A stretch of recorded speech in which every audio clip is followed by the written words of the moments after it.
And welcome to another edition of Calling the Audible, as we are in different spots in different places in different parts of the world. Well, not really different parts of the world, but I'm in my home along with Peasy, who's Peasy's not here, but Iggy's replacing Peasy. Technically, he is here. No, He's he actually here. under you. See? Exactly. There he is.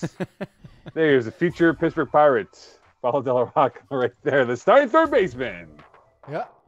Now you know. Now you know. I've never seen him wear a baseball hat before, Pease. Well, because I have a softball game I'm leaving for. Turns out, don't make Duke your captain, because when you say avoid Wednesday nights, he prioritizes Wednesday nights. I wish I made that up. Rank 1 to 5, your favorite night to play softball, Wednesdays. Number 1. Yeah, exactly. Yeah, but is it a 1 or is it a 5? See, that's the problem. No, it was yes. It was Wednesday nights, please. It's infuriating. Because I'm also going on vacation, so you won't have me for another 2 weeks after this, Mo. Yeah, so you're gone for 2 weeks, right? Oh, is that what it is? Yeah, Iggy, can you work for 2 weeks? Yes. Okay, so great. You're covering my article for 2 weeks. Awesome. So it'll be Iggy and I. Didn't specify what I was replacing exactly. So Iggy and I will be running the show then for 2 weeks, and then you're back for playoffs then, I would imagine, right? Exactly. I hope. Yeah. Well, into the playoffs, yes. Yeah. I've lost track of dates here. So playoffs begin when exactly? Can we get that official date yet? August-ish. August. It's there. No, July 30th, I believe. The playoff schedule has come out, actually. Yeah, so you check your... Eagle. You can get the dates. No. Of course. No, but anyway, like for those who are curious to know, just check your division page, and the schedule tab will be there for playoffs. You can see when the dates are officially for every playoff date, whether it's the quarterfinals, semifinals, the final itself, and you'll know when you'll play your playoff game. So right now, it's Peasy, Iggy, Mocon, along with Eagle, as we are going to recap everything we've done in the last week or so. It's been a while since Peasy and I have been together. It's been a very long time since Iggy and I have been together. As a duo, as a co-host duo here, but hopefully the show won't be muted as it was 2 weeks ago with you, Peas, and I, Iggy. Yeah, I was muted for 5 seconds, and then I looked at Eagle. He unmuted me. Playoffs start officially 31, the 31st of July. We have an audio. Sorry, you said 3-1. I didn't catch that last part. You said 3-1. Yeah, I didn't see the 31st of July. Of July or August? July. You're July. muted. Sunday, July 31st. You were muted before, that's why. Yes, I know. It's the double knuckle month. Because June and July both have 31 days. Based on how you learned to count when you were a kid. That's right. I have a jacket like that. 2 knuckles? Yeah. Nice. It's called a moose knuckle. Moose knuckle, yeah. I knew he was going there. All right, so let's dive into it, guys. Eagle, anything to update, anything to announce from a league's perspective for those? Fall Cup is coming up. I wish I knew more than that, but that's all I know. Turns out when we post on social media, it's also when we find out what's going on here. Wait, we have a fall season? Yep. So Eagle, when I asked that question in our league thread, you soiled on me because I asked that question. Well, also we were talking about what merch and swag we were going to give out to the finalists and everything, and you're like, "Hey, what are we doing for Fall Cup?" And I was like, "This is not the time." That question. I didn't want to forget, man. People asked me on Sunday. A few teams are, "Hey, what's going on for fall season?" I go, "I don't know. Well, I'll let you know when I find out." Now we found out on Instagram that there will be a fall season. Is it really? I didn't check my Instagram for that today. I'll look for it afterwards then. So, anything else, Eagle, from the league's offices that we need to parlay to the minions of ours, the humanoids? Division E, you'll have your format for the playoffs soon with a little TM next to it. It's becoming our trademark, so I just keep saying that. For everyone else, we're in week 6 officially. Sort of, I guess. So we're going to be doing the playoff brackets soon. So we'll let you know exactly where you are. Like Iggy mentioned last week, a few of them are a little bit strange. So even though you show green, you may not actually be green. So we'll get that all finalized and uploaded in the articles. And we'll have the playoff breakdowns every week updated, so you'll have an idea on that. That's pretty much the main news. Other than that, we're going into week 7. So releases can no longer be effective after week 7. Keep that in mind if you need to drop players. So, yeah. So it's not week 7. It's game 7. It's actually week 7. It's game 7. It's actually week 7. It's written as game 7. And team pictures. Team pictures. Don't forget about team pictures, people. That's a long time ago. Are you sure, Iggy? I'm pretty sure it's... I agree with you, but I'm pretty sure it's written as week 7. I believe it's week 7 in the rules. but I could be wrong. I'm gonna go look now. It's I week- said it's nothing. week I said 7. I think it's this, but I officially. could be wrong. So basically, I have no stance. You have on no the issue. idea. Okay, and team pictures, by the way, we're starting to take a few here and there. So It for is those who game don't have it, actually. Oh wow. I told you. Yeah, I told we actually you. did a It rule was- right it for was- once. It was verbatim. I was reading it. wait a minute, hold on. Wrong on something in the FPF world? That's a big time thing here. That Eagle was wrong. Yeah. That Yeah, it turns out we accidentally wrote the language properly. Thanks, Rob. Yay for mistakes. All right, and lastly, team pictures. We'll have that done for everyone hopefully sooner than later. I took a couple. I have to send that to you guys as soon as possible. But there you go. but team pictures are slowly being done, and we'll have that up and ready on the league website by the time this is all said and done. Okay, let's dive into pick a division. Eagle, we're gonna go with what today, my friend? We're going with the same order you have in the script, so we're starting with women's division. Oh, I thought we were doing a random draw. That's what I thought. Not doing a random draw. There's literally no order in the sheet. Just do it in that order. I changed the order so that. Well, the order is the Perfect. order what it is. No, that's what I'm Women's saying. goes I first. laid it out so Yeah. it could work. It's good. I like Okay. Okay, so look, we got a three-way tie for first place, guys. 3 teams at 3 and 2. What do you make of this now? Iggs, I'll start with you first, and then PC, you can go second here. What do you make of this now with a 3 and 2 race between 3 teams here? Is there like a definitive favorite in your mind that can definitely pull away from that tripod of teams moving forward? So I think going into the season, we all thought that Red Nation was the favorite, given that they had made the finals in the winter season, and that there was a Strangers team, pretty much a free agents, and Les Petits Miettes, the former Strangers, were coming back for a second season, just working on their reps and whatnot. But there isn't. Now, 5 weeks into the season, to me, there is not a clear-cut favorite. I think having 3 teams sitting at 3 and 2 makes it for a very interesting back half of the women's division. And honestly, in any given night, I didn't think that Strangers Villa, given that they were playing in back-to-back weeks here, and how Strangers really took it to Villa. Villa put up a fight in the second game. So honestly, each game, it's kind of on any given night, any of these teams can beat each other. So that makes it for interesting.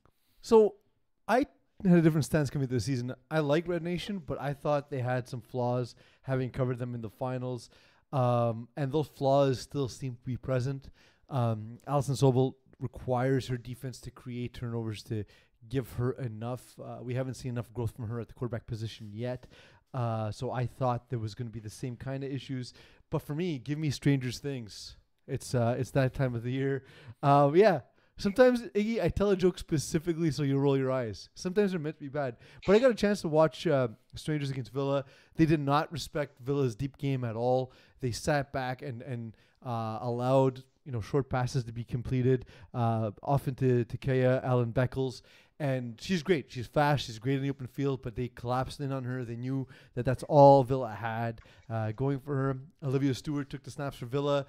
She seemed to have a sort of a long, deliberate throwing motion, and because of that, Strangers adapted quickly and said, "You know what?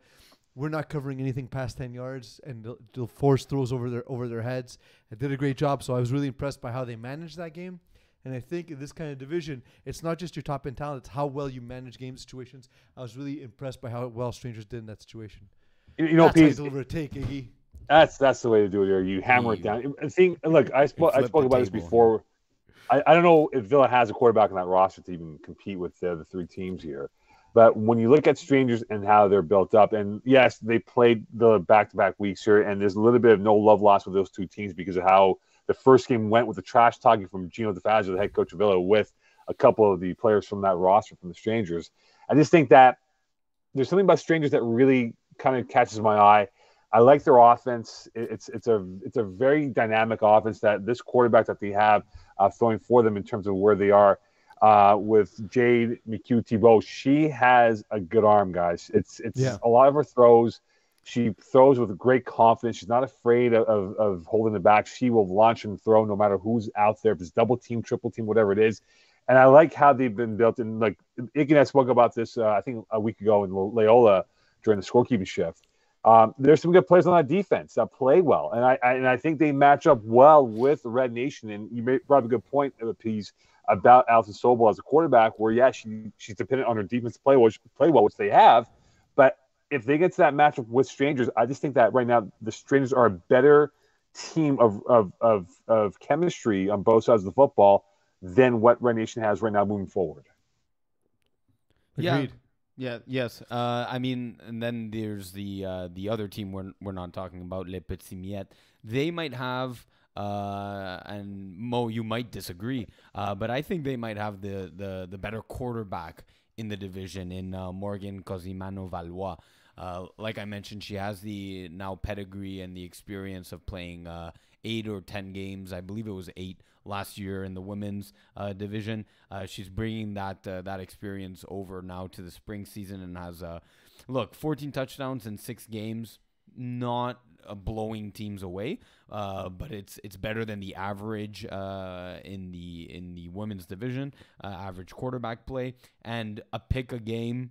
Also not great, but not looking at double-digit interceptions as many of the other quarterbacks have thrown already. So I like Les Petites Miettes' chances. Anytime you have you're winning the quarterback battle in FPF, you significantly increase your chances at winning games. So for those reasons, I like Les Petites Miettes if you're arguing for them. Yeah, I like them too. I think Noemi Baudet's a really good receiver. She's a matchup problem for any opposition out there. And also, Le Petit Miette, they finished off with Villa twice in the last 3 weeks of the season, so they might have the inside track towards the 1 seed and a rematch with Villa in the knockout stages of the playoffs here. So they might be in the best position of really pulling away from the rest of the 3-2 teams that's left right now in the season. Boys, I've officially worked long enough to be able to expense my gas, so I'm going to take off and enjoy the rest of the show. I can't wait to listen to it tomorrow morning. Thank you. Thank you. All right, go hit some home runs for us, Peasy. 2-sport star, Paulo De La Rocca, good leaving us here.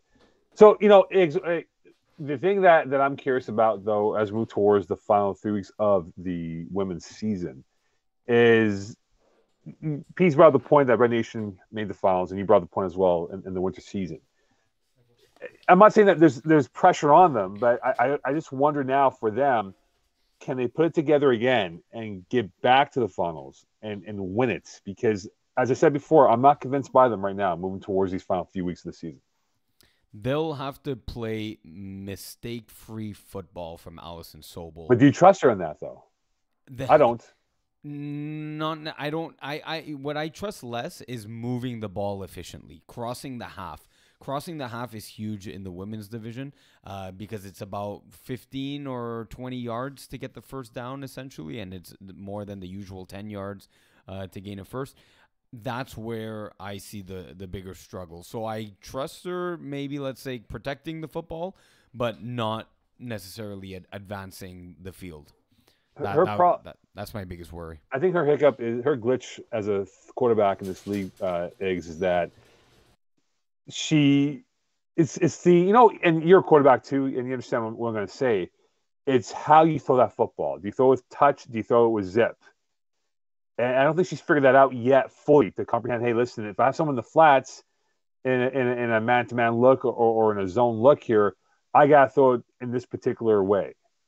And she's had moments where the receivers won the individual matchup, but that ball's overthrown or underthrown. And that's where I think she's got to figure it out that, hey, I need to understand what's available to me and make my adjustment and process that play better and make that throw that's going to give us a completion and get us close towards a first down or a touchdown in the opposing end. Yeah, she shows signs of sometimes knowing what type of throw it has to be. If it's a post, and we talked about this off air, but a post that goes across the field, she knows she's actually good at that in leading her receiver and sort of putting it on a string, let's say. But she struggles more with the firing the ball on a 5 or 10 out. That she's also lobbing up into the air. So that's giving time to the defenders to come in, make a play on the ball, bat it out of receivers' hands, and that's where they're struggling. That's one of the reasons why they are struggling moving the ball for first down. Yeah, quickly before we get to the next topic here, McHugh Thibault, you're gonna laugh at me, but I'm making this as a college football comparison, not the Okay. professional version. Okay. I'm She listening. reminds me of Baker Mayfield in Oklahoma.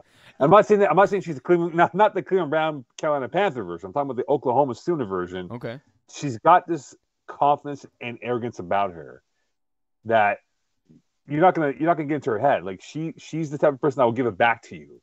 Yeah. And I just love how she just slings that football. And we spoke about this before, and I even mentioned to Peasy in weeks past. There's two type of quarterbacks: quarterbacks that make passes, or there's a quarterback that makes throws, and she makes throws. Yeah. And that's why I'm just buying into that team's stock right now, that they can definitely be the one seed going towards the playoffs, and maybe just maybe be the women's champion of the spring season by the time it's all said and done. So it's gonna be fun. So, Iggs, I mentioned to you about my breakout stars, guys to watch out for, these young ladies to watch out for in the FPF world who are coming up in the ranks. We know it's a smaller division this year. It's not the same division as it was in the winter season with the big hitters involved. But there are some players that I want to bring attention towards that I think can definitely play in the tier ones. Now I hope there's no poaching of players, which would dilute, quality of play. But a player like Cassie Levy, who plays for the Strangers. Mm-hmm. She's someone that I'm a big fan of, and how she's played this year overall. I just think that for her and how she is a phenomenal defensive player. I think she has like 4 or 5 INTs. Yeah, She's a legitimate covered corner. She reminds me, and again, to use the NFL comparison, she reminds me of Minka Fitzpatrick. She just erases problems. Like, she just takes out things and makes big plays. And I just think from a radar perspective of where this can go for her, if she desires to play in maybe in the co-ed league next year, that is a player that I'm putting my money on that can definitely be an influential player for maybe a higher tier 1 team in Division 1, a tier 1 for women's, or in a co-ed roster if she goes in that route down the road. Yeah, I agree. I've seen her play as well. The 4 TDs, the 4 INTs, the 5 passes defended, the 2 sacks really gives you an idea of how she's an impact player on defense, shutting receivers down, shutting quarterbacks down. I also think on the defensive side of the ball, we've talked about it on Calling the Audible or you and PZAP, but Rachel Valliere of Red Nation, she has already 8 INTs. 4 of them coming back to the house. Pease has mentioned how Allison Sobel relies on that defense. She's one of the main staples for giving Red Nation some of her victories already. I think offensively, though, there's a couple names that stand out to me. I don't know if you'll agree, Mo, but players like Lori Willette, she's already playing on my co-ed team. She's also playing on the Strangers. Is she not banged up right now, though? No, she's good. She's healthy. Yeah. Okay. So she could have had 2 touchdowns in our game against Blue Wave, but we'll talk about co-ed in a few minutes here. Yeah, I wonder why she didn't have the 2 touchdowns, huh? Why? I'm looking at you. Why?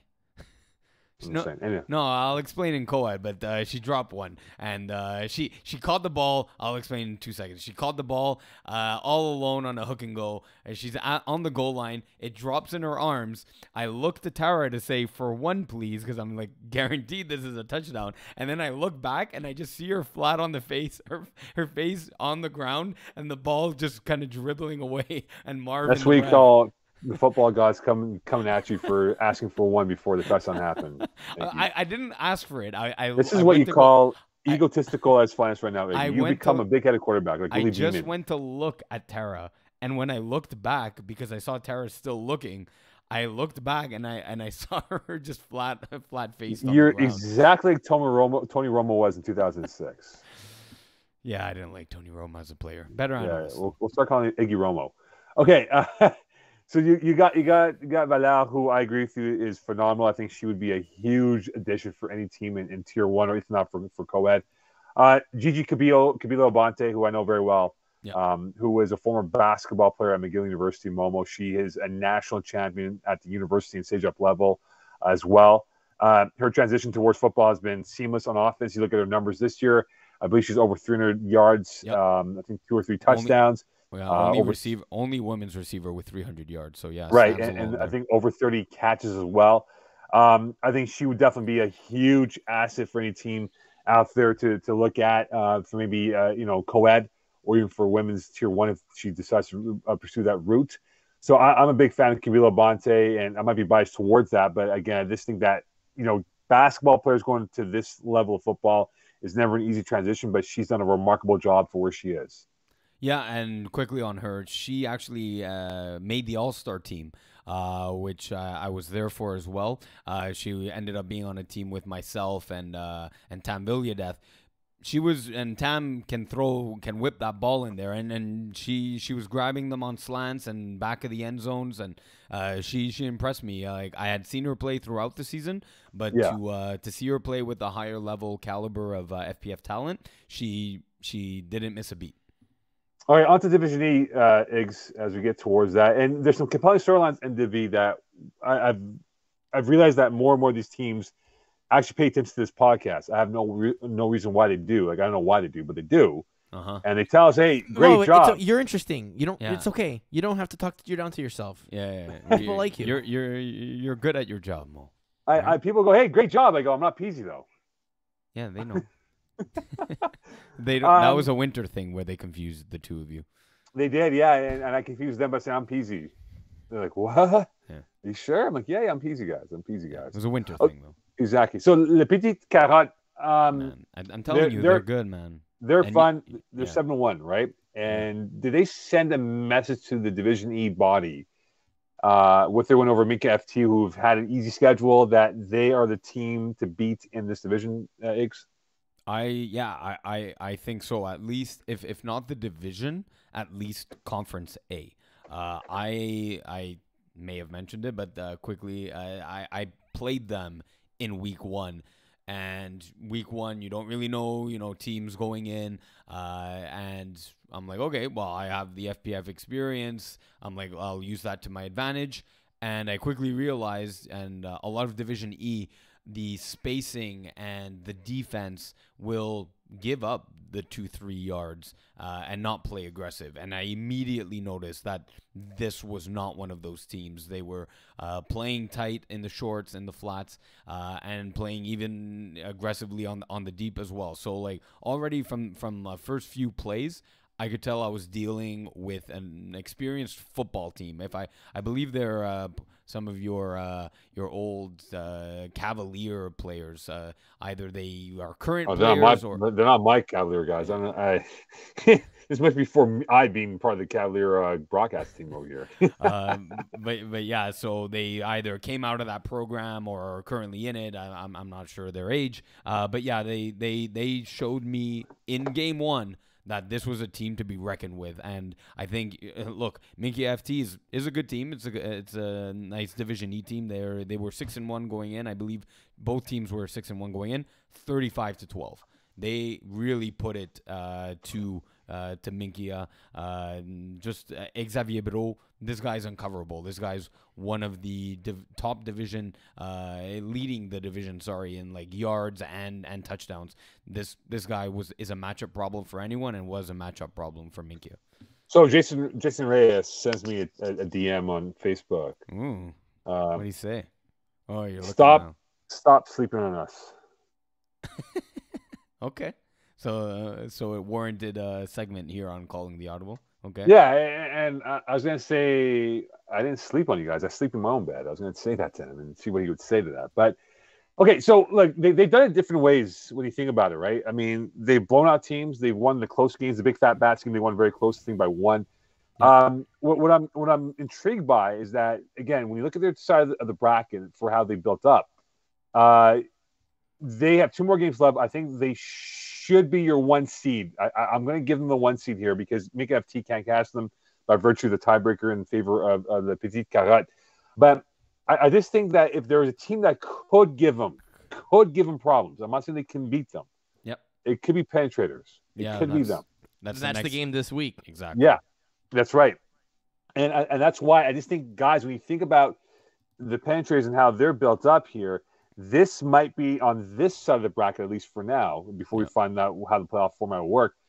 This might be their toughest tests now, and maybe in the conference finals, before if they do make it to the finals when they play one of those big hitters on the Conference B side of the bracket. Yeah, this could definitely be a semifinal preview here. LPC versus the Penetrators. So it's Tuesday on Loyola. So Mo, it could be one of our fields. So that Bring the would, umbrella for me, please. how was it without me? I mean, it rained. It like poured for like 5 to 7 minutes, and I was like you a probably fish got out of drenched. water, man. I was wet. It was like a wet T-shirt contest for me yesterday.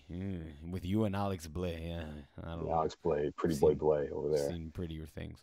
Yeah, So trust me. yeah, it's definitely a matchup to look forward to, and which it looks like I'm going to be on calling the Audible. So if one of us catches that game, that'll be Which we will. One of us yeah. will catch that game. I think it's the game of the week, by the way, in terms of this division. Yeah, exactly. And how this is going to be built up here. And let's not forget, like if the Penetrators do win that game, in terms of where they could be in the overall standings. I mean, you think about it now, is that, look, they had beat Minka FT 12-6 last week, so they would jump Minka FT for the 2 spot in that side of the bracket. So a lot of stake for the Penetrators to prove a point here that maybe they could be the team that gives them the stiffest challenge going towards the final couple weeks of the season. Yeah, absolutely. I mean, we're calling it a semifinal potential preview, so yeah, it's definitely going to be interesting down the stretch if the Penetrators could win that game. It gives them a chance at the number 1 seed. So we're all in for the Petite Carotte, and so Jason can't hate us now. But Magnetos, I don't know what to think of this team here. They're 6-0, but I don't know if I'm buying this team as being a legit 6-0 roster here. You're worried about the roulette at quarterback with by adopting someone else, another Division E team name, right? Yes, yeah. Well, that other team is like a real roulette of characters over there. Well, I mean, this one here, you got 4 quarterbacks going, right, Eagle? QB roulette? No. For Magnetos. Yeah, yes. It looks like a roulette of quarterbacks. No, but it looks like Adam Malinoff doesn't look like an ACL tear. There was scare and worry that it could be. Looks like the test results came back negative. So not COVID tests, his ACL knee test. So look, he's going to be out for a few weeks at least. And yeah, it doesn't look very pretty when they have any of the other options at quarterback. That said, they still have the athletes and the athleticism to go up against many of these teams. In fact, I played them this past Sunday. Good. A little chirpy, but still good dudes. They mean well. They love the game, and that passion kind of comes out. My advice for them would be the rap that they're gonna garner with talking to the refs and complaining about calls. Look, calls will sometimes go your way, sometimes go against you, but you got to remain calm and not let the emotions get the best of you. But because they definitely love the game, it's nice to see the passion for FPF. But back to their actual gameplay, they have the athletes, they're getting the idea of how the game works in FPF, and that still gives them a fighting chance in each of their games, right? Even if they don't have a true number 1 quarterback. So their last 4 games, they've won by 7 points or less. Yeah. They have a huge one next week where they play Vic in the Box. Yeah. That's a massive game. We'll talk about that next week because it's next week, right? But yeah. But that will be. We'll get more into that next week. But that game will give us a better idea, Iggs, if they are a team that is in that discussion of being a big hitter, or hey, they're still probably a year or 2 away from being in that conversation. You know what I'm saying? Like, you know how teams are, like those upcoming teams, they play a veteran team, they get blown out, and we're saying, okay, well, they're a year away. But in this case here, we'll find out next week. And if they do beat Vic in the Box, then maybe it changes the perception about them. But again, right now, I don't know how they can continue to be successful with what they have to with what they've gone through at that pivot position going towards their final 4 games. Yeah, it'll be interesting to see. I agree. That's kind of game of the week number 2 for next week. Yeah, so in that case, when we look at that side of the division of Conference B, do you think? I think there might be a drop off here, but do you think there is drop off with Praetorian Guard, Magnetos, and Vic in the Box all being combined 17-0, and then you have a drop off like Big Fat Bats is 5-4, Wind Diesel is 4-4, QB Roulette's 3-4. So do you think that it's one of those situations that, hey, we got three good teams, three great teams, and everyone else is just a bunch of has-beens? I don't agree with that. I like Big Fat Bats, even with their 5-4 record. Look, a 5-4 record in like professional sports is not good. In FPF, it's not bad. It's all right. It'll definitely get you a playoff appearance. Which have they clinched? It's too hard to tell with the games in hand. It's just 4, really 8. impossible. Don't ask Eagle until week 10. Yeah, they haven't officially clinched, but that's a team. Look, like you said, it was a 1-point game against Magnetos. I'm sure if maybe a matchup against Praetorian Guard and Vic in the Box. Look, they'll play Vic in the Box last week of the season. Okay, there you go. Look, and they lost Praetorian Guard by 1, by the way. By 1. So look, that's what I was gonna say. Like, I think it would be tough for them to beat Praetorian Guard, Vic in the Box. But I think they can make it a 1-possession game, and that's exactly what ended up happening with Praetorian, right? 1-point loss and a 1-point loss to Magneto. So they've played 2 of those 3 teams and lost by a combined 2 points. So I would say it's a top 4 in Conference B, and the drop off starts with Wind Diesel and below. Okay, so seeing Big Fat Bats yesterday in my field, Matthew Zeppatelli, nice guy. They're nice guys. Yeah, they are. Yeah. I just wonder, because the way I watching his offense play, it wasn't cringeworthy, but it was sort of like, what the hell throw did he make? Like, he'll get the ball and he'll shovel it right away to his brother, right? And I just wonder if that can work against a Vic in the Box. Maybe Magneto's again, who knows, right? But I just think that from the level of where they have to be, you're right. Look, they lost by combined total of 2 points against the so-called 2 best teams outside of the division. But can they get better execution from their offense in the red zone? And what I mean by that, though, is can Zeppatelli have a different flavor to work with? Even though it was raining yesterday and that kind of altered a lot of the throws for about 5-10 minutes, it's going to be something that you have to look at because like they played yesterday against Wind Diesel. And Wind Diesel is right now having issues, I think, with their quarterback play, and they should have blown this team out from the get-go. Right. And they kind of let them hang around a little bit here and there. So I want to say Big Fat Bats are going to be in that conversation, but they're not there in that level of excellence from those other 3 teams, as we mentioned before. So my worry about them is that they're your prototypical one-man, let's call it 2-man show with the running quarterback and if you can limit AJ Zeppatelli and play a strong short defense and really limit their playbook to things, force Matthew Zeppatelli to make throws that he's not comfortable with. You don't necessarily have to double AJ Zeppatelli because that will leave someone wide open, but to shoot gaps on him and flag him for a 1-yard loss a 1-yard gain. So really get him frustrated because he loves his well, what kind of move would you call it, Mo? He puts his arms up in the air, shows them the front of the belt to like evade tackles, and he's really good at doing it. Like he always gets a lot of yards after the catch. It's called a tease over there by him. The tease, the peas tease. We got something there. So if you can limit their playbook and force Matthew Zeppatelli to throw to other receivers, that you're already taking them from 4 or 5 touchdowns a game down to 2 or 3. And by game planning against AJ, I think you give your team a good chance at winning.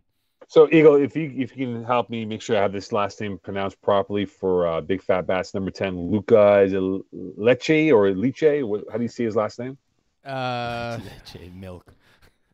Actually, Lecce? Yeah, I was going to say it looks like a Lecce, but... Or Lecce. Could be Lecce. Okay, so we'll go with Lecce. It sounds much cooler. Luca Lecce. Yeah. He kind of caught my attention yesterday. Okay. He's become Zapatelli's security blanket inside, I mean, quote unquote, the numbers on the football field. There were numbers on the football field. And he's become a good red zone target for them. And even on both sides of the football. And I just think that he could definitely be a really very good, viable option for them moving forward. And if that's the case here, then it's no longer the AJ Zapatelli show. It's now Luca involved in that conversation that they could become more dynamic with their offensive options. Yeah, so his the fame to his name was always he was amongst the sack leaders in whatever division he was playing in. Still this year he's up there, I believe, number one actually with 14 sacks. Yeah, he's number one. And now he's complementing his defensive side of the game with his offense. He's put up over 360 yards. I think I saw 7 TDs. So yeah, you're right, Mo. So if now they have that second option, that second weapon for a 1-2 punch, that does help Big Fat Bats at if teams do game plan around AJ. All right, on to Div B. Mangoose. I don't know where they can get this going in the right direction. I don't know where the passage is, Iggy, for them to get into the playoffs now. 1-6, you know, they have 3 more games left, and I'm starting to lose faith in them that they can make that last great escape run here to get back into that playoff picture. Already, they have lost Junkyard Dogs way back in week 1. They got Moretti Crime Family, Silent Ticklers, and Brand New coming up in their final 3. I don't know where it's going to come from here, Biggs. Yeah, that's a tough road to make the playoffs, especially that they're battling it with Junkyard Dogs and have that week 1 loss to them. Look, the Silent Ticklers, that's in my opinion a loss. The games that they're gonna have to win, and it's real tough matchups, but it's it's more the Brand New. I think they have a better chance at beating Brand New than they do Moretti Crime Family. The Crime Family's offensive scheme will chew up the clock, will drive down the field, will score against their defense. So they're going to have to go score for score against them. And they just haven't shown that this year that they can do that. Yeah, and I think that hurts them a lot. And they, you know, I saw their game against, I'm trying to remember who they had played a couple of Thor's Hammer. They played Thor's Hammer, and they were outclassed in that game. Even though they did beat Touch or Catch It, they were skunked by Silent Ticklers. I don't think they have the horsepower to get into that playoff conversation, Iggs, and I think that it's too bad because they're a fun group of guys here, and I love the receiving core that they had with Thomas Couture, who this year's not really had that impact that he's had in the lower divisions, but I just think it's a good form of education for them. Yep. If they decide come winter, well, Fall Cup, we'll see what they do, but come winter season, they test the waters in Div 3 or even Div 2 if they move up to that level in the future years. Yeah, so even I believe they were in Div C last year, and they struggled. I could be wrong. They may have played in Division B as well. But right. And I remember this from P's. Can't remember if it was Fall Cup or winter of last season, but he was giving them props for moving up, even though they could have probably. It was Div C, by the way, and they finished right. 2-8. Yeah, exactly. Okay, so it was Div C last year, and they struggled. At 2-8. You'd think, given that they would come back in Division C and have a 5-5, if not 7-3 kind of record. But no, they want to challenge themselves. They want to play against better competition. Unfortunately, that just limits the number of playoff games that you're going to have.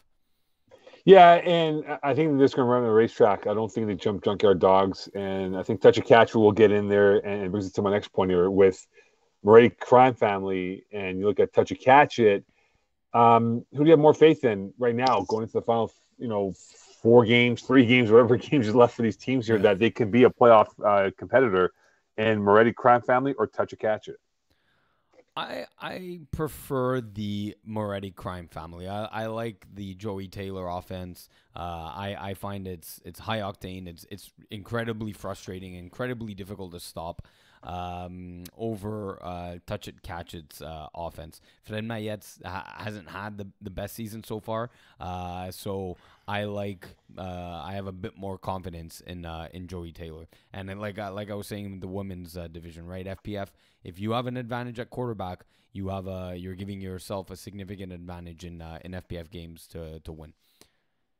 Yeah. So yeah, it's unpredictable. It's a unicorn offense. No one else can run it but Joey Taylor. Like it's if there's a we heard the West Coast offense in the NFL, the run and shoot, that spread offense. This is the unicorn offense. No one can stop it. No one can figure it out. No one knows what to do, and they get bamboozled by it and trying to go, what the hell has this unathletic guy slice? So frustrating, man. Even in an all-star game, it's like, oh my God, I can't. Yeah, it's just what it is, right? Like it's sort of like a code that you have to decode that password which you can, right? And you're in there, you think you have it, but then you're like, oh no, please try again, and you get like 10 tries and you can't get it at all, and it frustrates you. But the one thing with touch and catch that I'm intrigued by with their roster and how they've been built up is that they've been together for now I think 2 seasons in a row. If you go back to winter season as well, they when they're on, they're tough to beat. Eggs, they really are. Yeah, for sure. Yeah, I'm not doubting that. No, and Fred Millette's one of those guys that he's that street quarterback that he's unbelievable to stop, and then. You look at the roster, right? You got the Gomes boys. You got Marc-Andre Lapointe, who I like a lot on both sides of the football. Isaiah Large should be utilized better than he's not. I mean, he's a matchup nightmare for anyone that goes up against him, whether it's on offense or defense. And they just have good depth. I just think for them moving forward is the consistency of where they want to be as a defense, even as an offense here. Can they get that going and balancing each other at the same time? Where maybe 1 week it's the offense playing well, but the defense isn't, or vice versa. So can he get that balance perfect? Because if they do, I think they can definitely jump over Moretti Crime Family because of what they have on defense that can match up well with the top tier teams in this division. Yeah, it's just So I think I see what you're saying is that they may have like the explosive players on defense to make interceptions and create turnovers.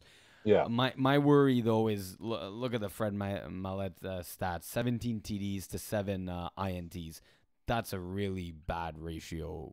It's bad in Division E, let alone Division B.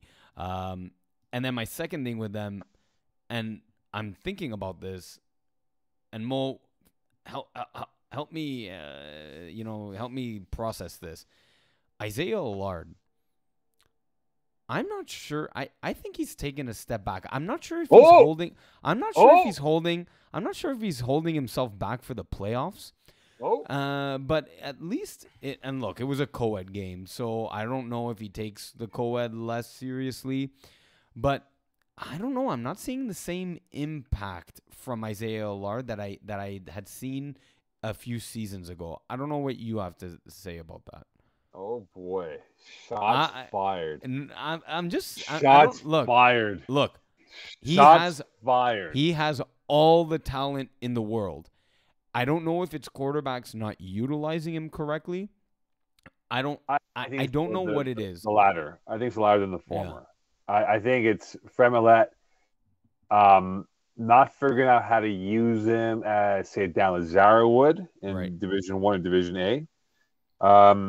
I think that has stunted his not progress, but his production value in this division because Isaiah Allard is a matchup problem. Huge. And they don't know how to use him properly. And I think it's Fred Millette's inability to figure it out and maybe stubbornness. I don't know. But I just think that if, like, for example, let's just say they were to meet in the playoffs. I just think that Isaiah Allard would be able to alter some of the passing trajectory from Joy Taylor to his receivers because of his length that he has. Yeah. His range is incredible. And yeah, if there is one rusher that could disrupt the Joey Taylor offense, I'd pick Isaiah Allard in a heartbeat. So don't get me wrong when I'm trying to suggest things here. Backtracking now, huh? Is he backtracking? No. I think he's clarifying his point. Yeah. If it was Mo Constant, that'd be backtracking, right? I'm just looking at, like, there's something I'm trying to figure out what it is because, like, four games to have 150 yards and 2 touchdowns is not Isaiah Allard like. So I'm just wondering if he's saving himself up for the playoffs, if it's the quarterback play. Like, so yeah, thank you for taking me through that, Mo. Okay. Speaking of quarterbacks, let's go to the receiver position. Chris Miard, he's on the cusp. I think he's going to win the Receiver of the Year award and the Triple Crown, which means receptions, yards, and touchdowns. The Cooper Cup of Division B, right? Yeah, or you call Cooper Cup the Chris Miard of the NFL if you want. But he where won it. He won the I know, but Crown. I'm saying that he could be the Chris Miard of the NFL. Like Cooper Cup is Chris Miard. Yeah. Okay, so when you look at Chris Miard and the projection that he's on pace to maybe do the Triple Crown, where would you rank this among the individual seasons for receivers that you've witnessed in the FPF world? That I've personally witnessed, it's in the top 10. Now when I look, because I've looked recently at the record book, it's not even close to the record of touchdowns, and I think it might be close to the yards actually with 7 games played. He might hit 1,000. That's why I bring up that point, right? Like Eagle, if you might know this, or maybe Iggy might know this, but has anyone cracked 1,000K, 1K in the league for 1,000K? Definitely not. No, not Hall of Fame. I want a record book. Let's find out together. So let's go season records. Let's go receiving. 1,034 with Adam Crystal, and then 1,033 was Adam Crystal, and then 1,016 was Carmen Palice. So it's been done okay. 3 So times. 1,034 is the record, correct? Yep. So at 75 yards per game, at pretty much for what Chris Miard has done at 746 through 7 games. That's almost 100 yards, give or take. It's 1,065. Right, projection. so he could do it. So do you put money on Chris Miard, A, hitting 1,000, and B, being the all-time leader in a season for yards? So you know what? Put my money down for the 1,000-yard season. Put my money down for the 1,065-yard season to crack and break the record. The way who's throwing for brand new again? Dan? Robbie Robinson. Yeah, Robinson. Yeah. The way he's just targeting him like a horse. Give me. Put my money. I'm putting my money down on Chris Miard to break records here. Okay, Eagle. What do you have? Do you have him hitting 1,000 or breaking the record? I think he does neither. Ooh, really? Hot take. Yes. And why not? What's your number one reason? I just don't think he's gonna get there. Simple as that. Yes, that is not the reason why. It's just stating what you already said in a different manner. Yes, I don't think it's gonna happen. Okay. Simple as that. Okay. But I think he does break the record. Yeah. Because you look at that schedule, Mongoose defense is not that great. Silent Ticklers, there's no one that matches up with Miard on that. Yeah, he can score. Ready Crime Family, who's going to match up with them? Don Benevento. No, yeah. Look, if he can put up in this, whenever the next game is, if he can put up 120, that would put him at 860. Yeah. And he would need essentially 200 yards with 2 games to go. 200 yards with 2 games to go. Yeah. I like that. I think, I think he will hit 20 touchdowns. I think he will do the 1,000. And receptions, maybe he gets to 70, but I think it's more in the 60 to 65 range that he gets for receptions. For receptions, he's at 50 right now. He's on pace for 50, yeah. So he's on pace for 71. Yeah. So 70. Yeah, I think 65-ish is where he'll end up with in that. But I think this could be one of the greatest seasons, individually speaking, that no one talks about. But I think could be we're on the cusp of witnessing something that's massive in FPF in that sense. So it's go definitely ahead. something. No, it's something to keep an eye out as we wrap up the season, and they'd be quickly here. Quarterback of the year, I can't figure it out. I don't know who the favorite is. I know there's a lot of teams playing 9 games, 4 games, whatever it is, but I can't put my finger on it. Iggs. Who is the favorite to win this award? I think what you said previously, that there's been some players like Matt Rene with 9 and then Jeff Rosenblatt with 4. I think it's a moot point to start talking about quarterback of the year because you just don't know how many interceptions one quarterback's going to throw. Will Rosenblatt throw 30 more touchdowns and 0 interceptions? Give it to him. Will Joe Mayer not throw an interception all season? Then you could give it to him. But then if he maybe wins it in Division A, he can't win it in Division B, so he would be out of the running. There's just way too many variables at play here. I maybe it's Robbie Robinson. It could be. Like, yeah. It's a weird situation. But anyway, I just wanted to bring that up because there isn't a favorite. I don't know who the favorite is in this situation for a quarterback here. I just don't think it's Matt Rene. I think 14 picks is too many. I think 1,500 yards in 9 games is not enough. No, that's not convincing numbers. Maybe in Division E he can win it, but not in Division B. That's for sure. Yeah. Co-ed. We look at co-ed now. So Fifth Squad, they beat Justice League in a game where Sarah Parker did not play well. She soiled the bed. Ooh. She Amber Hearded that game, shall we say? Yes. And when it comes to Curly Mikor, he's got some choice words for Alexi Dubois, it appears. Oh, I thought you had a soundbite or something. Do we? No, we don't. I don't know. Do you? I don't know. I just want to read what's written in the script. That's all. I know. You said he has some choice words for him, and then you led to like a pause. And I was expecting to hear I was waiting for audio. you to jump in. Like that's what I thought would be the case, right? You know, when you think about it. So okay. So Fifth Squad, they won this game here, 25-14. Okay, look, in defense of Sarah Parker, there was a big outdoor touch tournament, football event in Saint Jean Vianney, which a lot of guys from this league played in. And quarterbacks there's some guys who didn't play in other divisions.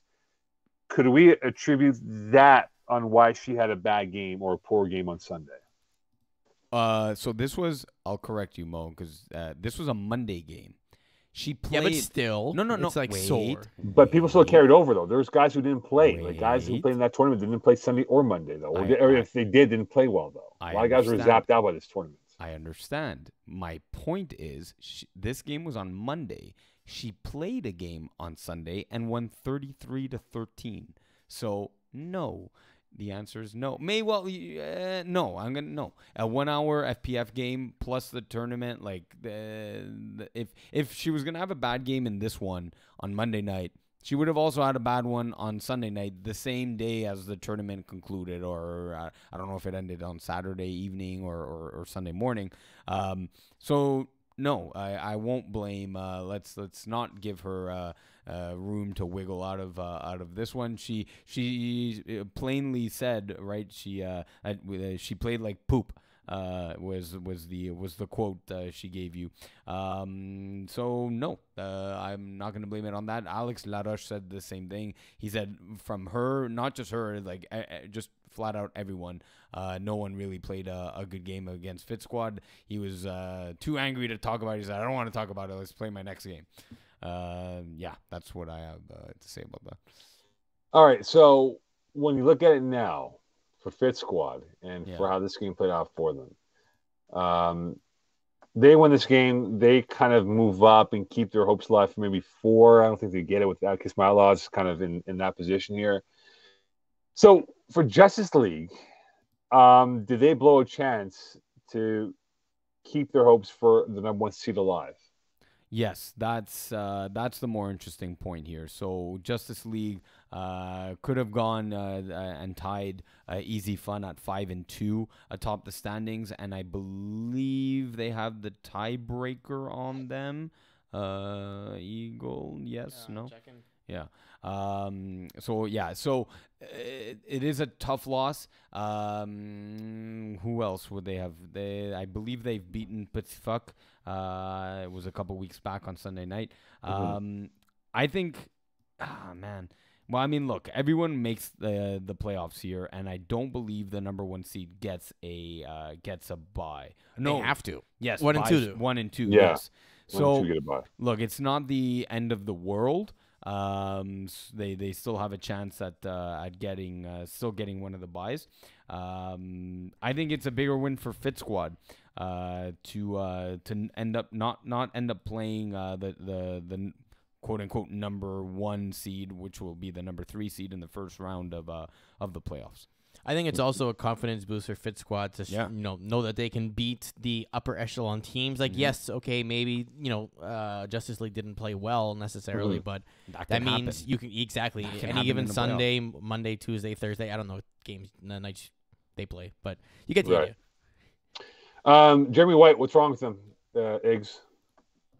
I don't know what is wrong with him. You're talking about his game, because there's nothing wrong with his game. He was banged up though, right? So but is it a physical ailment? Is it a mental ailment for him? Didn't have the best game at all. A performance that we've witnessed from him. 20 for 28, 207 yards, 5 TDs. Okay, 200 INTs is not great, but come on. It's the 2 INTs, which is out of character for Jeremy White, which one of them actually went for a pick 6. And he didn't run. Maybe that's the more surprising thing. Yes, so that's what. Did you see that game, Mo? I did not know. I was not there for that game, unfortunately. But Pease did mention, as he played Hot Sauce Sports against Easy W, he did mention that White wasn't as mobile as he usually sees him, but that didn't necessarily impact his play. Look, the 2 interceptions are, like I said, rare for White, but as Eagle said, like not a terrible game either. He still ended up winning by converts, granted, but ended up beating a good Petit Fuck squad. Tier 2, the Princess, they're making a run now for maybe the 1 seed. I mean, when you think about it right now, that they're only a point behind 300 for the 1 seed. They outscore Iced Out by a trillion points, not a billion, a trillion points here. Like, no, but in all honesty, they put up in 2 games triple digits, right? 102, I think, to 13. Can we take this with a grain of salt, though? Is this really them playing well, or, I mean, I hate to say it, but is Iced Out just not at that level yet, right? Because if you're beating up on the kid in the playground type of thing, I mean, I wouldn't say like, oh yeah, good for us, we scored a bunch of points. Like, no. You're probably good. Well, it's like but you're just rubbing it in. The equivalent I'll give you is Eagle being smarter than all of us. Yes, I am. Yeah, and then pointing at us and laughing at us. Yes. But then losing in the finals by 1. Yeah, correct. Yeah. That's a good analogy there. No, it's true. I'm just with Eagle. I think Eagle is one of the smartest people I ever met in my life. Seriously, yeah. You know, and Eagle's looking at me right now like, I can't see him. There's a big screen in his face. He's I know. But Eagle, the Eagle look. He gives that desk there. No, like he winces his eyes, and then he just looks at you like he's just literally like throwing missiles at you with his eyes. He made it like a meme face, and I can't remember where the meme is from. But I actually disagree with you, Mo, in that when you said that Les Princesses are taking their shot for the number 1 seed. They have 2 losses on the season, both to Kiss My End Zone, who are 5-0-1. So already there, if Kiss My End Zone wins, let's see, they can get a max of... Yeah, if Kiss My End Zone kind of runs the table or gets a few more points. You get a maximum of 19, no? Yeah, but... Yeah, Kiss My End Zone can get 19, 300 can get 17 max. Right, but for Les Princesses to try and run up to get the number 1 they're going to get seed. 16 max. Yeah, but there's the big game, though, this week with 300 in Kiss My End Zone. Yes, agreed, but they still have 2 losses to Kiss My End Zone. So they would need for Kiss My End Zone to not be the 1 or 2 seed and they would want 300s to beat Kiss My End Zone, and then Les Princesses, I'm not sure if they play 300s in the coming weeks, but would need to beat them. That's their shot at the number 1 seed. Yeah, but that's the game of the week though in Tier 2 is that 300's Kiss My End Zone game. I think so. Yeah, last game was a nail biter, a 31-31 tie, in which Kiss My End Zone had a 2-possession lead, a nice comeback by 300's. So there's gonna be a revenge from both sides, kind of leaving a tie on the table. There was a choke job by you guys against them. One could say. Pease for sure. No, of course it was. Of course it was. So I know last week or 2 weeks ago, I'm on the Carrière Auger bandwagon, and I will be. I'm not getting off the bandwagon, by the way. Okay. Yeah. You know what? I know she's not playing the women; she's playing co-ed, but she's one. Yeah. She's somebody you can put in that equation of hey, players to watch out for in the coming years if they prolong their FPF career. Yep. So you brought the point about her coming back down to earth, and did we overreact with how Blue Wave was outplayed and outclassed this past week? So the question was phrased: did we overreact, or are Blue Wave outclassed? And I think both things can be true. I think we overreacted, myself included. I saw, when a quarterback puts up 6 touchdowns, you got to take that seriously. It's not an easy thing to do playing in a first season in FPF. So regardless of who you're playing. So to see her put up that kind of performance against, I believe it was Gorillas, and that's where maybe the hint of salt, the grain of salt should have been taken. But again, still putting up 6 touchdowns is impressive nonetheless. I think we overreacted because in seeing her play against 300s and then playing against her with Kiss My End Zone, she's a little jittery in the pocket. And by jittery, I don't necessarily mean having happy feet. She rolls out. Now, it looks like it's a designed rollout, but it feels like some of the times they're not designed. And she's just trying to force the ball a little too much and just trying to bide too much time when she doesn't necessarily have to. So that's one thing. And then, Blue Wave are just outclassed against some of the higher competition in 300s and Kiss My End Zone. So the last 2 games, you're playing the best of the best, right? Yeah, it's like being fed to a bunch of hungry tigers that have not eaten for like 5 years, and here you are, after dismantling Gorillas as the way she did. I'm not gonna relent off my point that I think she can definitely be a good player in this league. Now, of course, you're right. It comes back to reality that she's played. She got walloped by these 2 defenses, and they made her look ordinary. Yes. So, and you bring up the point that she's jittery.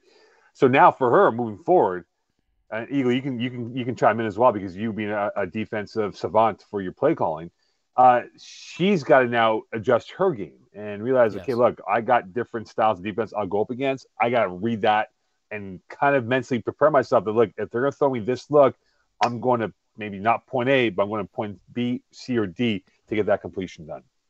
Yeah, and I see the skill set, Mo, that you're talking about. Her 2 touchdown passes were great deep balls. They were on the money. They were splitting safeties. So I definitely see what you're saying. She's definitely going to be one of the if she plays in the women's division, she'll be one of the top quarterbacks there. Tier 1 or Tier 2? I'll start with Tier 2. She'd definitely be the best right now. Let's say if you place her in the women's division right now, she'd be the best quarterback. And with time, with progression, she could be one of the top 5 quarterbacks in the Tier 1 of women's division.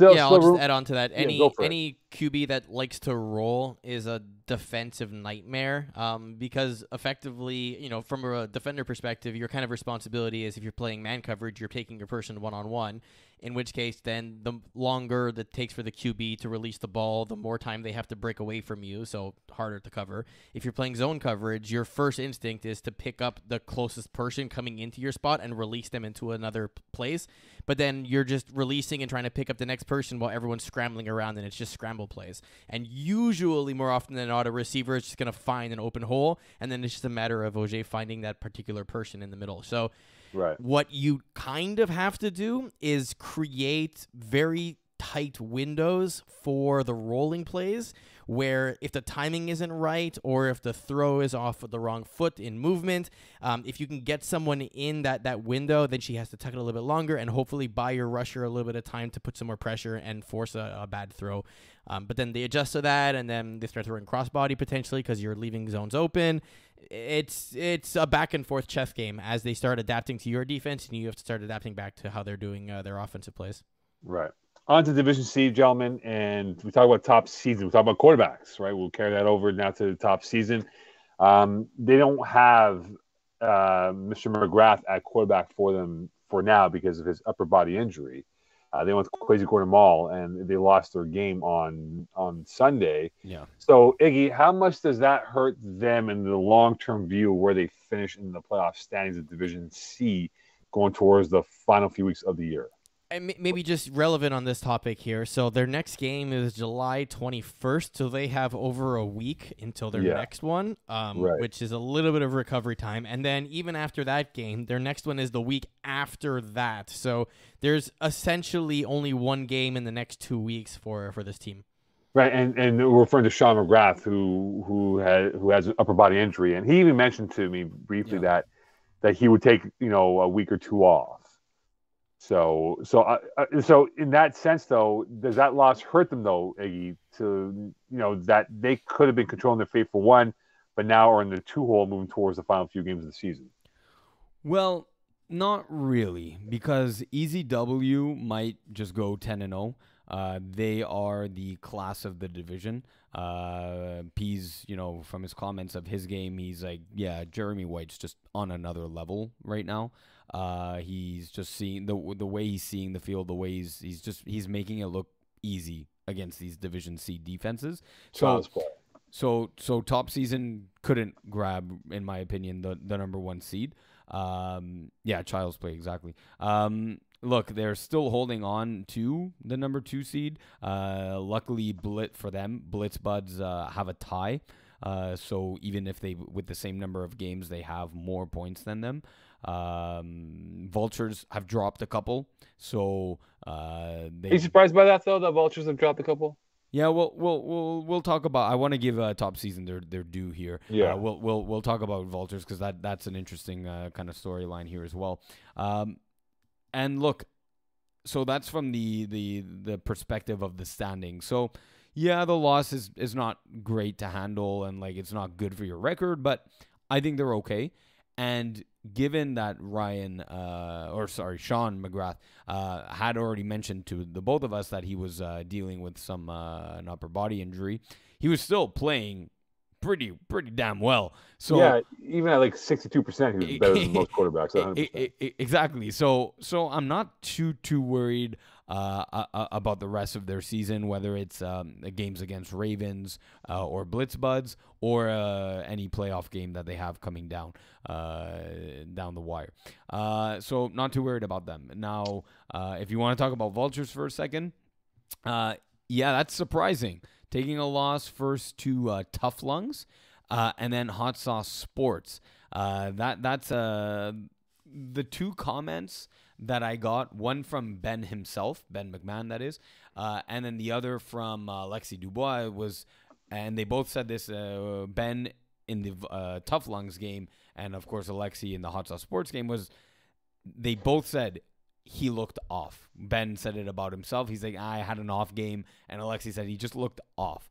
So that's an interesting little tidbit there, is just what's going on, because Ben McMahon and Jeremy White were both playing on that other level, the child's playground, and now Ben McMahon kind of lost that step. Is it because he's playing in Division A and then threw a couple games there as well, and is just playing in a tightly nested season with a lot of games? Maybe exhaustion's coming into play. Maybe not. He's a young guy, so he has a lot of energy.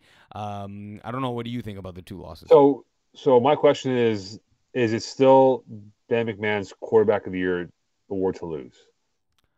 I think I just want to pull up the stats. It was the two losses. It's not the losses themselves, but like he didn't put up the 6 or 7 because he was at 25 touchdowns, no INTs up until I think it was the Montagnard game. I think it was when he threw his first INT. Because they pointed out to me, Phil Roberts, like, yeah, like the guys on Vulture said, hey, dude, you called it, seeing that Phil Roberts would be the central figure of the botch pick, and it was in the Montagnard game. Go figure, right? So.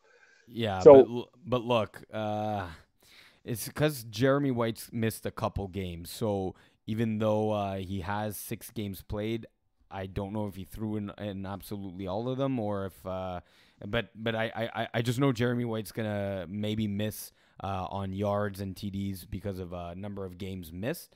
Mm-hmm. Yeah, look, he's still in the running as the top seed right now for quarterback of the year. So as long as he doesn't throw too many more interceptions and he puts up 5 or 6 TDs a game, yeah, it's still Ben McMahon's quarterback trophy to lose. Okay, so Hot Sauce Sports, they're at 4-2, and that's the bottom of the 4-win teams still currently right now, is moved towards the final 4 weeks of the season for them. Can you really put them as a bottom team though? They've played No, but I'm 6 saying games that, and they're in 4 terms and of the 2. standings right now, if you look at the standings right now, they're the last team at 4 wins, right? And then you have 3 wins, 3 wins, 3 wins, 3 wins, 3 wins, right? So in that case, though, and we look at this team right now, are we putting Hot Sauce Sports in that upper category or in that lower category, even though they've had all these bye weeks, but yet they came up with a big win over Vultures not too long ago? Yeah, this past Monday, that was really an impressive win. Like that was one that we sped through on games of the week, and I kind of chuckled because I said Vultures by 50, and Hot Sauce Sports. Wrong. They came out with he won it on with about he had 5 plays remaining. Pease did, and scored in 3 plays. 2 plays wasn't enough for Ben McMahon to get it into the end zone. So if we're gonna, you want to like split the division in 2 and whether they're in the top half, bottom half type of thing, I'll put them in the top half. I'm just worried come playoff time. They're losing James Langshaw. They're losing Will Power. Those are 2 huge two-way players that could win two-way player if had they played the entire season. Both of these players could have won two-way player of the year in the division. So now, what's the reason why? Is because Will Power has the camp, right, that he goes to every August? Yes, right. And I believe James will be in Europe traveling, or is in Europe. It's an extended long vacation that he's taking. So I wonder why he's so angry. So look, like I am writing a mid-season report card, and I wrote Hot Sauce Sports' column or tidbit segment in it, and I do talk about Pease's GM hat that he put on, and I praise him for creating and constructing such a good roster. The defense in the winter season let him down, and now he's really solidified the defensive part of his game, giving him, as long as he scores 5. Maybe some games 4, that defense is strong enough. So strong, it stopped Ben McMahon 3 times. Okay, so what type of hot sauce would you say they are? Are they a Frank's red hot sauce, Tabasco hot sauce, or like the craziest, Caribbean hot sauce, like Matuke's hot sauce? Yeah, no. They're not in the Grim Reaper of hot sauces. They're a... let's see. What I want to go a little fruity based. I want to go either mango or pineapple. I'll go pineapple habanero. They are a pineapple habanero. Like a Frank's red hot sauce. No, that's just salt. Yeah, that's why. So you're saying they're salty.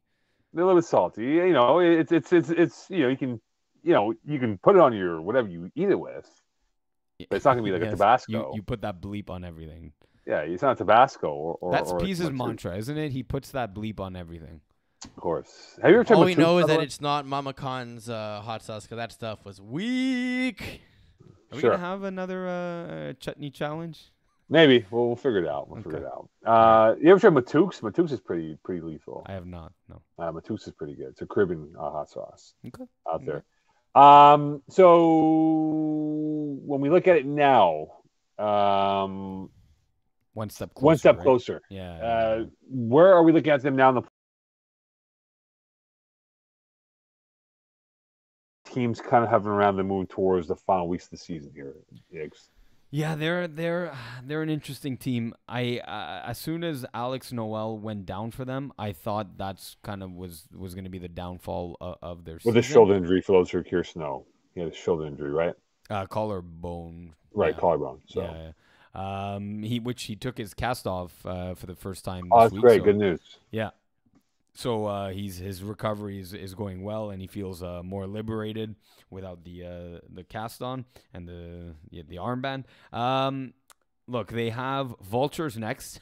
That's Right. I Not don't know, easy. but look, if there's a time to play the Vultures, it's right now on a 2-game losing streak, right? So maybe this is the best time for them to play. I'm not too Vultures. sure about that though. Or maybe they want the win after 2 losses I'm in a not row. too sure because they're gonna have a sour taste in their mouths here. Yeah, you're right. You're right. But maybe, look, that can go one of two ways. So, you know what? Just to go quickly go back to Vultures for a sec.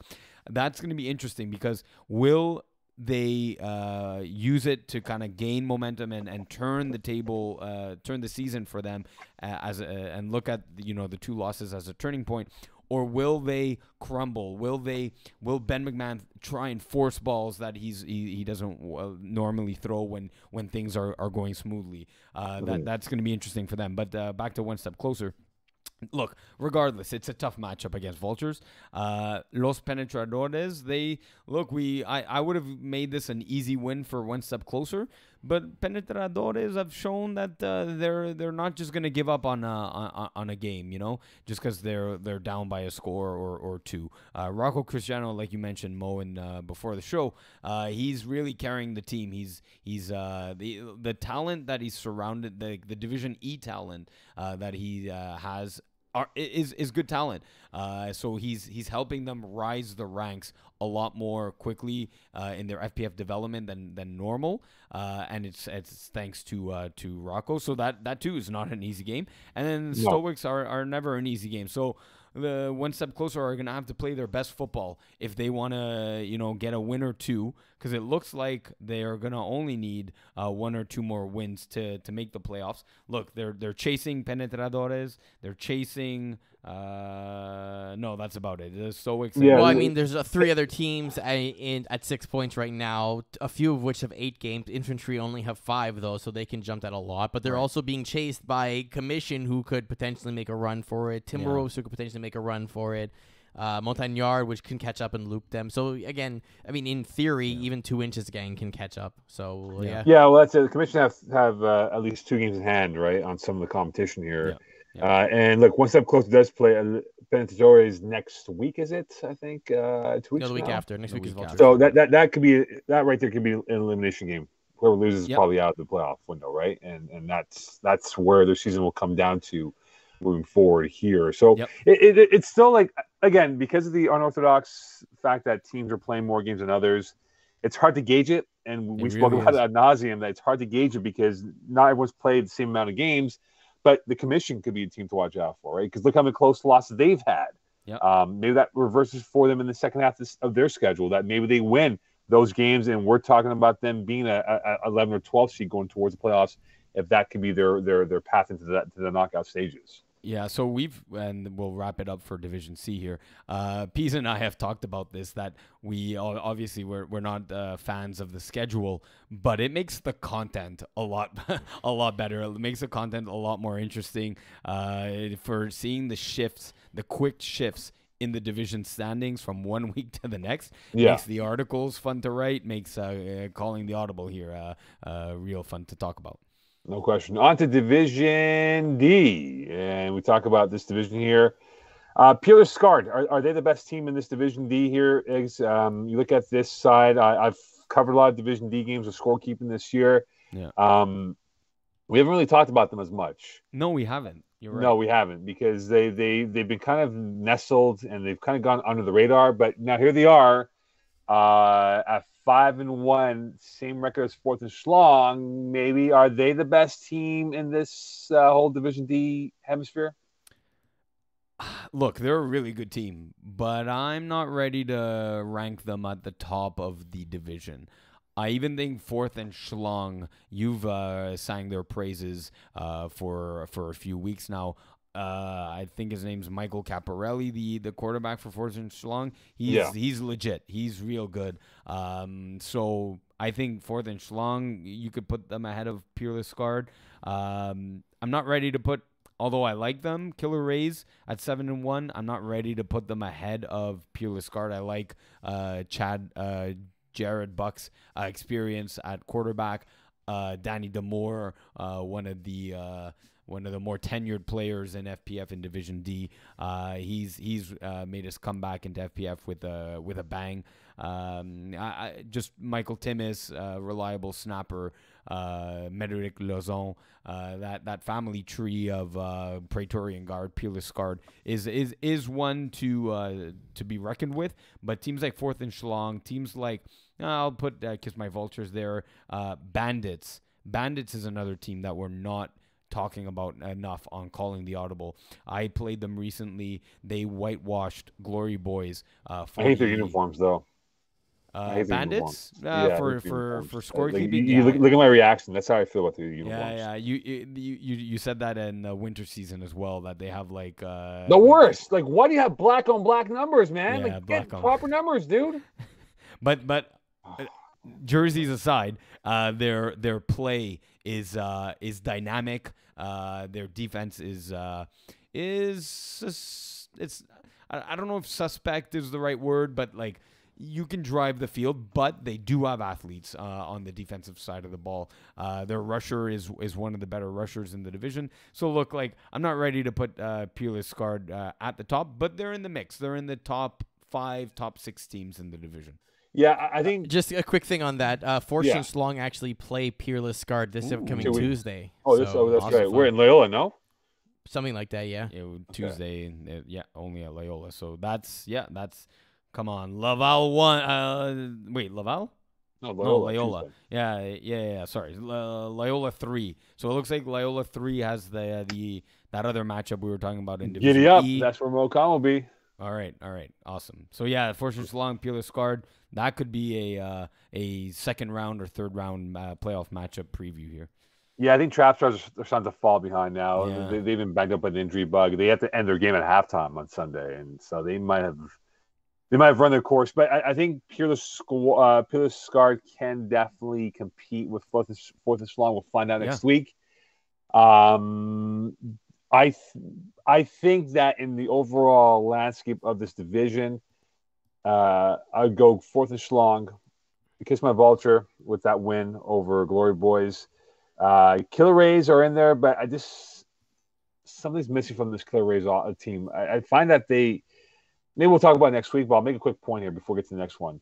I find that they lack the killer instinct to put teams away when they should be done and dusted. Right. Yeah. We'll talk about it next week about where I'm planning to go from here. Yeah. So that's an important trait in FPF. It is if you want to be part of the big boys club here, you know. Okay, so with one game left, Wide Open Bar, are we comfortable with them being in the playoffs? Like, are they in the playoffs right now? Right now they are, yeah. They are in the playoffs as we speak, but they will have one more game left to go. And so they're playing Glory Boys this week, actually tomorrow. Today, by the time this comes out. Their season ends in week 6? Yep. What the? Yeah. So basically, okay, so here's an interesting question for you guys. So it comes from this premise. Would you rather be a team that has all their games at the beginning of the season, like they do, like Wide Open Bar, and now you're sitting waiting for the next 3 weeks trying to see do you hold your position, or would you rather have all your games at the end of the season, so like the destiny, I guess, is in your hands, but also you can just watch teams lap you and not be able to catch them? I'd rather have the games in hand because you know what you have to fight for. But does it really, wouldn't you play for wins anyways? Like, that doesn't change anything, right? Like, you don't go out and say, oh, well, we can lose this game. Like, nobody wants to lose a game. I know what you're saying, Eagle, but I'd still... you know what you're chasing at that point. Yeah, I draw it very similar to our game against Bandits. We let them score. We declined a penalty to let them score, even though that put them up. Put them ahead in the game. There was 5 plays remaining after that, and we did it because I know that with 5 plays and the way the game was going, that we were gonna score, and I wanted the ball in my possession instead of letting them keep possession, accept the penalty, keep possession and give me less plays to do it with. So bringing it back to the schedule, I want to know I know what you're saying, Eagle. You should be winning the game, like wanting to win the games regardless. But just knowing who needs to lose, who needs to win, and that you feel like you have more control, even though you don't. So what I'll say is this: that into Eagle's question, yeah, if it was a situation where Wide Open Bar was, I don't know, 8-1 with one game to go, then yeah, it's a tall mountain to climb, because you're saying to yourself, "Holy bleep, I gotta win X amount of games to get to that point." But with where they're at, if your team that has, as for example, Mad Dogs, 4 games in hand against them, you can make it up. Like, you can make it up and surpass them and knock them down the pecking order in the playoff rankings. So I'd rather be the team with games in hand, knowing that I can change the whole landscape of the playoff picture, whether I win out or if I lose out, that's a different story. But if I win out, it really changes the whole dynamics of what can be for the playoffs. Yeah, and it's not a tough game against. It's not an easy game against Glory Boys as well. So they could potentially finish 4-6. And right now, the way the Division D playoff structure is, that 8 points, that they might slip. They might slip out of it. Yeah. So speaking of splitting out of it, so can you pick one team, Iggy, that is not that's on the outside, that you think can put together a win streak to get themselves back in the playoffs or run? Well, that being said, the 2 teams that are currently in the playoffs are out of the top 6, outside of the top 6 are La Cité des Jetons and Team Timbo. So. Look, Selwyn Boys and Late and Ghosts and Blue Dreamers and Replacements are essentially who you're asking for. If I had to pick one, I'd pick Blue Dreamers, but I don't like it. But yeah, I'd go Blue Dreamers. It's okay. I'll change from not liking it to it's okay, because they have 5 games played only, so they still have five more remaining, and their schedule just bringing it up.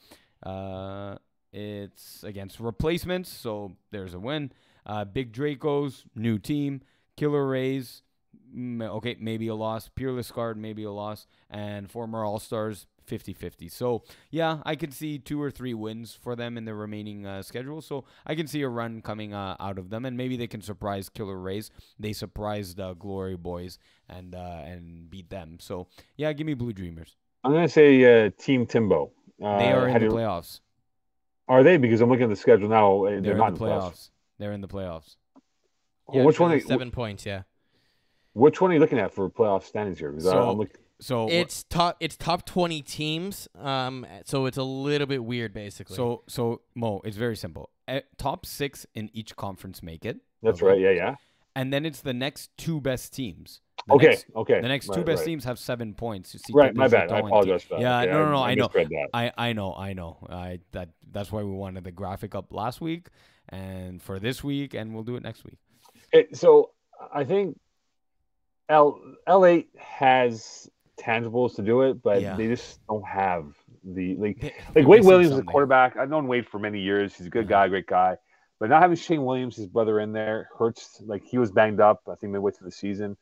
And you can just see that they still have the dynamism on offense to really create and move the ball as well as they once did. I would have put my money on these guys to maybe put a run and then get into the playoffs. But now I'm not too sure. Because I'm not convinced by these teams who are on 1 win, 2 wins, whatever it is, that they can get in. One of the wins was a forfeit, too, by the way. Right. So there you go. Exactly. So it's not an outright win. Game. Yeah. So I'm not sure if any of these teams will get in, to be honest with you. I don't think they will. I think we will have our best playoff teams clinching their spots in the coming week or so as we move towards the conclusion of the season here. Yeah, agreed. And finally here, quickly, when you look at Division D and Conference C, I think the power lies in this side. Could we see, of the teams in green, the 7 teams in green right now, technically 8, right? 8, so the way this would work is all the other 7 teams would be eliminated in the current standings. So everyone in Conference C minus Ghost would make it. Right. So Tim Timbo, Team Timbo. Here we go once again. Yeah, I hate Team this Tim Tebow. Yeah. We Could need we we need we see? need a like a sound something Well, for we'll him. do it next time. Could Something we holy, I see would eight? imagine. I guess. Exactly. Could we see 8 teams be at 500 or above when we get to the playoffs from this side of the division? Yes, Because because they're good. Okay, perfect. Thanks. Excellent. Excellent. All right, on to Division A. Yeah. Division A. All right, so we look at Division A, and Dan Lazard, unfortunately, had a tired arm. Was in the outdoor Saint Jean Vianney tournament and threw like 5 billion passes, and unfortunately, he only played one half, but in that half against All Stars, he was 7 for 7. But had to sit out the rest of the half, and Benny McMahon took over, and they lost, and they got swept by All Stars Sunday and Monday.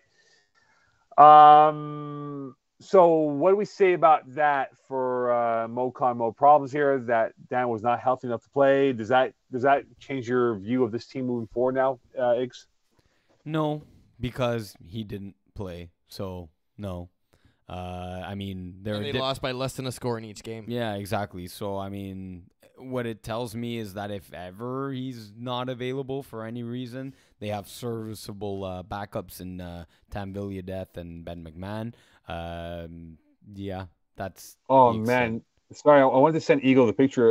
It looked like literally, when you watch an NFL game and they come back from commercial, and there's a shot of the bench, and you see the quarterback with the backup quarterback looking at the Microsoft Surface. Yeah. Mm-hmm. And they go, there's the quarterback looking at it right now. There was a picture of Dan and Benny sitting together on the bench in the far end zone, where it looked like they were watching an iPad. I don't know what it was, amazing. maybe game Cool. film and stuff. I mean, maybe they were. They do have people filming their games for them, right? For like the highlight clips. So maybe they're being sent over to be like, oh yeah, I'll watch. Can I send it to you now, Eagle, or is it too late? I mean, send it to me whenever. I'll get it. Okay, hold on. I'll send it to you right now. Yeah. So.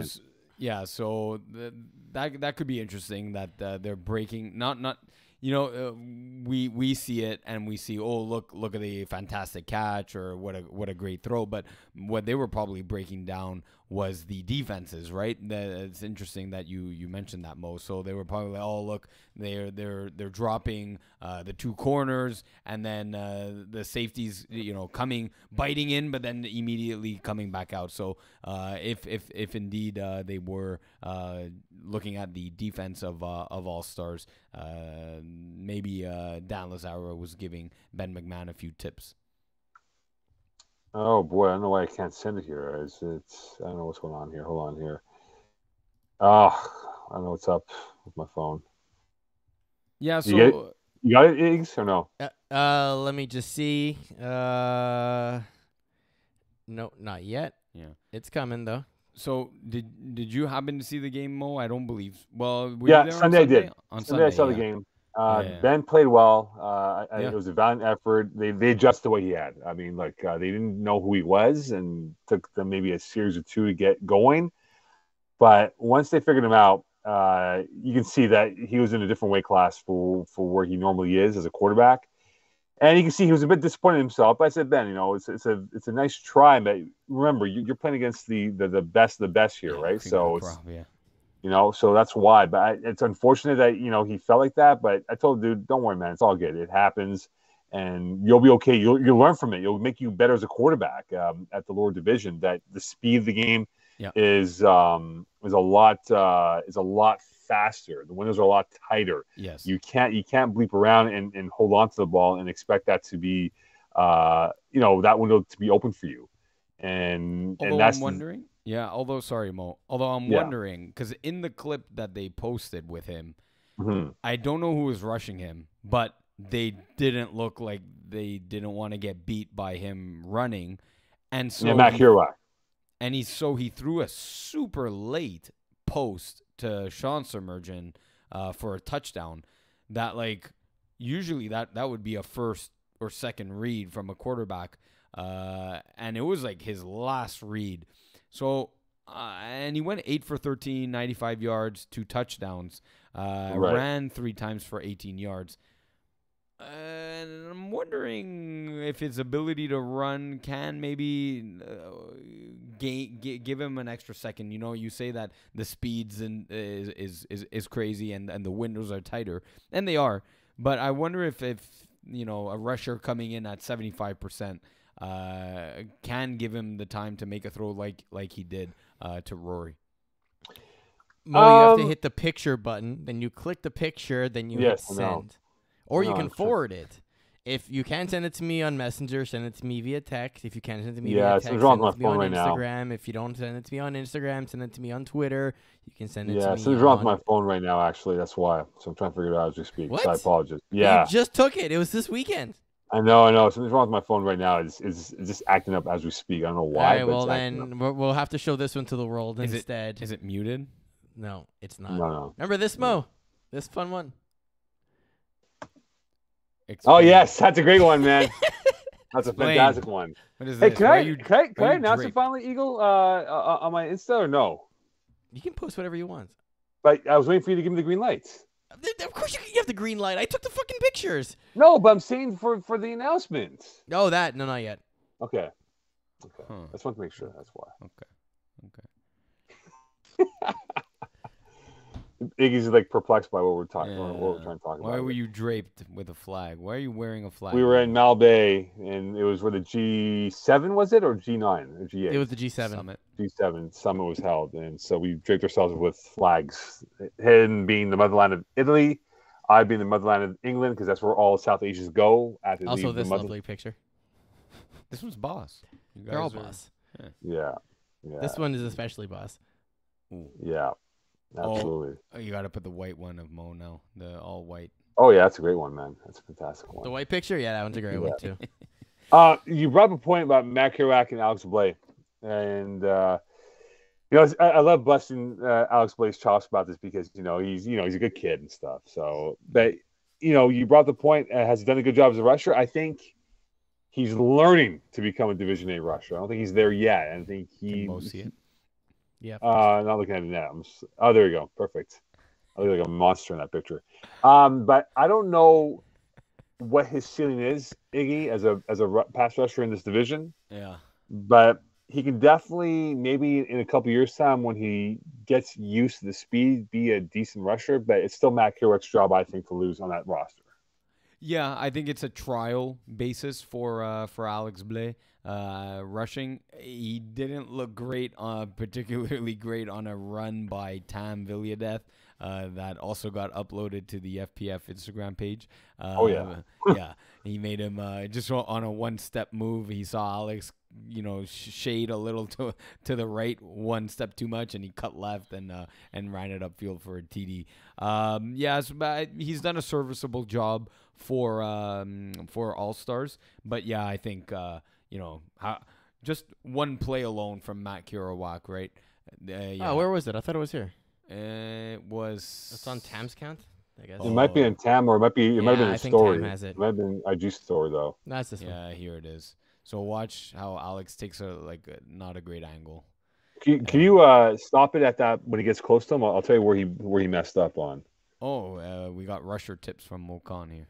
Yeah. So look. Okay. So stop right here. Okay, He's you see what he did? Yep, he's gonna continue running forward here. He's dead. Dead. He's chasing the banana. Yeah. Rusher faux pas. He can't do this. But so say he it. He didn't break him down. Yeah, you break and you shoot left. You have to cut there. He didn't break him down.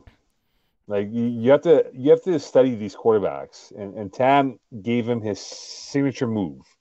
Watch again. Watch the jab. He's leaning. See the right dead leg here. There's no need to chase the outside hip. You should be chasing the inside hip, but right? Because he's running Tam into move, you. Though. But that's Tam's DNA. Like he'll give the dead leg to the left, and he goes to his right, and he. So right here, the footwork is no good. You see how he's still running forward? Only at this point does he actually start to break, and even then, it's more of a chase. And now it's he's and now you're dead. Bananaing it. Yeah, Tam gave him the dead leg, and that was it. Once Tam gave him the dead leg, it was a wrap. Like he was not going to stop him that play. Nice run though. It's a great run. Yeah. Great run on that. Okay, when you look at KGP, uncharacteristic that they couldn't score with 5 plays left. Mm-hmm. So what do we think about them now, given that Party Crashers are, if the playoffs were to hold serve, will be your 2 seed going in right now? What do I think of KGP? Well, the fact that they've lost the Party Crashers twice by, 40 plus in the scoring range, but not enough to beat them because they let more in. Yeah, I don't know. The question there, not the one you just asked, but the one on the script was, it turns out they aren't great at quick scores. I think that, or it's not a question, it's a statement. But I think that one's interesting because a lot of the other teams have that explosive nature in them, right? They can get a kill shot in 1 or 2 plays. And not that KGP can't. They have, Quasi's speed is lethal. But on a drive with like 5 plays where a defense is really clampering down, I don't see, and so Mo, if you wrote that's a good point. I don't see it happened on Monday night in All-Stars against MoCon Mo Problems, where there was about 3 plays remaining, I think, and All-Stars had the ball at midfield or thereabouts. And in just one play, Will Power described it. It looked like a 2-yard hook to Pat Jerome, but it was a seam for like 27 yards. Like it could have been a 2-yard hook, but it was a 27-yard seam touchdown that like that the MoCon defense completely, or MoCon Mo Problems is not your defense. The MKMP defense just completely butchered.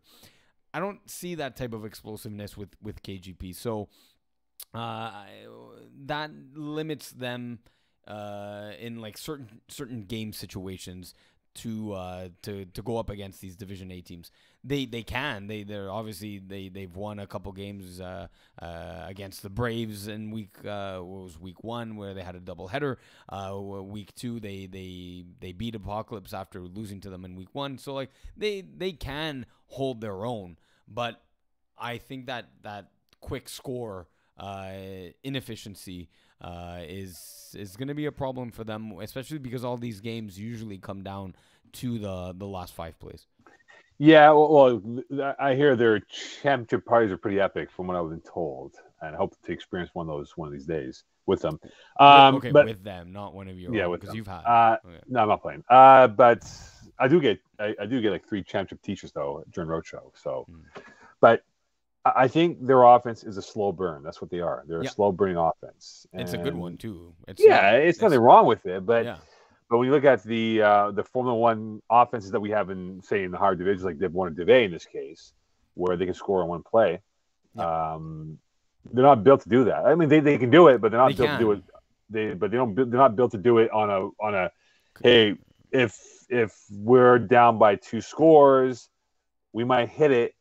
But if it's All-Stars, if it's Braves, if it's MoCon Mo Problems, they can hit it, and I think they're not built to be like that. And I think they're that dink and dunk offense where they'll spread it out, hit the hooks on the wide, and then on the slants in from the slots and stuff like that.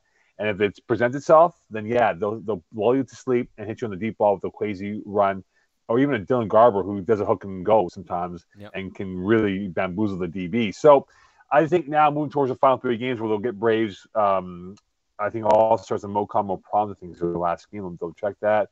All-Stars twice in Braves, I beg your pardon. I mean, if they can take 2 out of 3, I think it's a win for them. 1 out of 3 has to be their minimum target right now because they are in that level here where they could fall out of the playoff run. But I think they should hold off for the 5th spot going towards playoffs in a few weeks. Yep, I agree. All right, it is now the time for Games of the Week. Now, before we get to that, did we cover every division? I want to make sure we did cover every division. We did cover every division, yes. Perfect. Good job writing the script. Excellent. All right. All right, we're going to go through these in the same order that we had everything else in. So we're going to start with the women's division. On Monday, we have Villa versus Leipzig. LPM. Yeah, give me LPM. We have Strangers versus Leipzig in a doubleheader. Strangers. Yeah, that's a game of the week. Give me Strangers. Villa versus Red Nation. Red Nation, and close one. Red Nation for me. All right, that's going to be the doubleheader for Villa, and then a doubleheader for both Red Nation and Strangers. Strangers and Red Nation immediately after that. Strangers. Give me Red Nation in a close defensive battle. All right, we're gonna go Division E. The Pillow Talkers, Vin Diesel. Vin Diesel. I'll go Pillow Talkers. Sous les fesses, Mountain Goats. Sous les fesses. Sous les fesses, but I don't like it. But they're Black both bad Label, teams, Cavalier du Rohan. Black Label. TB Elite, Brewers. Brewers. That's a big one too, by the way. Yeah, Brewers. The Praetorian Guard, Vickenbox. Good game. I'm gonna go Vic in the box, but I'm not confident in that pick though. I'm going Praetorian Guard. Scranton Stranglers, Black Label. I can't pick it. I'm gonna take Scranton in this one. The Praetorian Guard, Mountain Goats. Praetorian Guard. Praetorian. Minka FT, the Pillow Talkers. Minka FT. Yeah, Minkya. Beat them the Sizzle. first time. QB Roulette. Sizzle. No, QB Roulette. Les Petites Carottes, the Penetrators. Good game. Good game. I'm gonna go the Carrots. Yeah, carrots for me as well. Cavalier du Rohan, TB Elite. Cavier Horan. Yeah, Rohan. And the Praetorian Guard, Vic in a Box. Praetorian Guard in a close one. Oh, they're playing back to back. I'll go Vic in a box in the second round. Yeah. So right. you opposite each other. We're gonna go Division B, Mangoose, Moretti Crime Family. Crime Family. Yeah, crime. Silent Ticklers, Touch It, Catch It. Ticklers. Tickle me silly. Moretti Crime Family, brand new. Brand new. Yeah, I'm gonna go brand new as well. B Raves, Thor's Hammer. B Raves. Yeah, B Raves. And then B Raves, Touch It, Catch It. B Raves. Coed 1, the Justice League Fit Squad. Fifth Squad. No, I'm gonna go Justice League. They're pissed about that game. Les Petites Fuck, Fast Not Furious. LPP. Yeah, LPP. The Justice League Kiss My Outlaws. Kiss My Outlaws. Yeah, give me the Outlaws. And Les Petites Fuck, Kiss My Outlaws. Kiss My Outlaws. Kiss my Outlaws, 2 wins. Easy Fun, Fast Not Furious. Easy fun. Yeah, I'm going easy fun as well. And Fast Not Furious, Kiss My Outlaws. Jeez, three My games in God. 2 days. Kiss My Outlaws. I'll go Kiss my Outlaws. Yeah. Okay, Coed 2, Iced Out, Sneaky Snakes. Iced Out. What did you're going iced out? No, I'm going Sneaky Snakes. All right, and then we have Gorillas Iced Out. I'll go Gorillas. Yeah, I'll go Gorillas in this one. Kiss My End Zone, 3 Hunas. Big game. Kiss My End Zone. Can't pick it. Gorillas, Kiss My End Zone. Kiss My End Zone. Can't pick it. All right, we're going to go Division C. Yeah. Sorry, it takes me a while sometimes. Blitz Buds, The Commission. Blitz Buds. Yeah, Blitz Buds. 2 Inches Gang, Les Montagnards. Montagnard. Yeah, Montagnard. The Infantry, Los Penetradores. Infantry. Yeah, Infantry. ESU Timberwolves, Air Force One. Air Force One. Sorry, I lost my train of thought. Air Force One. AF1. AF1. Hot Sauce Sports, Ravens. Ravens. I'll go Hot Sauce. ESU Timberwolves, Beer Belly Brigade. Beer Belly Brigade. Yeah, Beer Belly. The Stoics, Hot Sauce Sports. Hot Sauce Sports. I'll go HSS as well. And the Stoics, The Commission. Stoics. Stoics. Easy W, The Infantry. That's good. I'm gonna go Easy W in a close one. Yeah, easy W. 2 Inches Gang, Los Penetradores. LP. Yeah, LP. And then Easy W, ESU Timberwolves. Easy W. Easy. Division D, Mad Dogs, Peerless Scarred. Peerless Scarred. Yeah, Peerless. Glory Boys, Wide Open Bar. Glory Boys. GB. Kiss My Vulture, Former All-Stars. Kiss My Vulture. Can't pick it. La Cité des Jetons, 4th and Schlong. Ooh, that's What good. is long? Give me 4th and Schlong. Threat Level Midnight, Bandits. Bandits. Yeah, man. Bandits are really good. Save the Turtles, Centaur. Centaur. I'll go Save the Turtles. Replacements, Blue Dreamers. Blue Dreamers. BD. Ghosts, Trap Stars.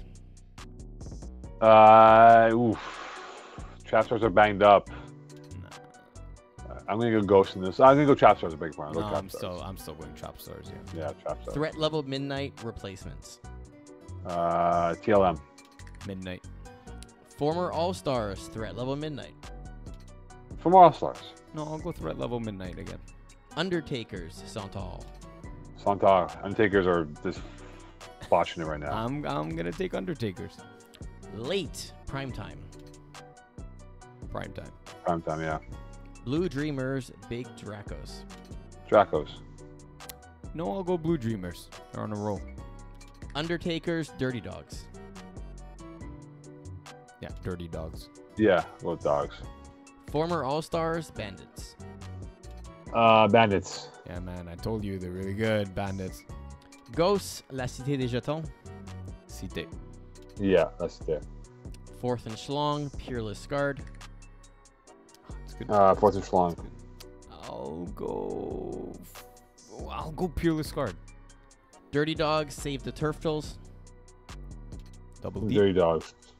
Lockdown, Late. Lockdown. Division A, Braves, KGP. Braves. Braves. Braves, Party Crashers. Braves. Braves, yeah. All Stars, KGP. I'm going to give it to KGP. All Stars, Party Crashers. All Stars. I'll go All Stars again. And the Apocalypse, Mocon, Mo Problems. No problems. MKMP.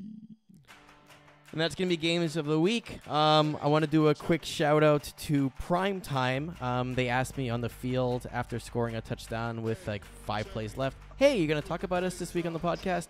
Nope. Not because of that. You just did. Just nope. And for the record, I don't write the script. You just did, though.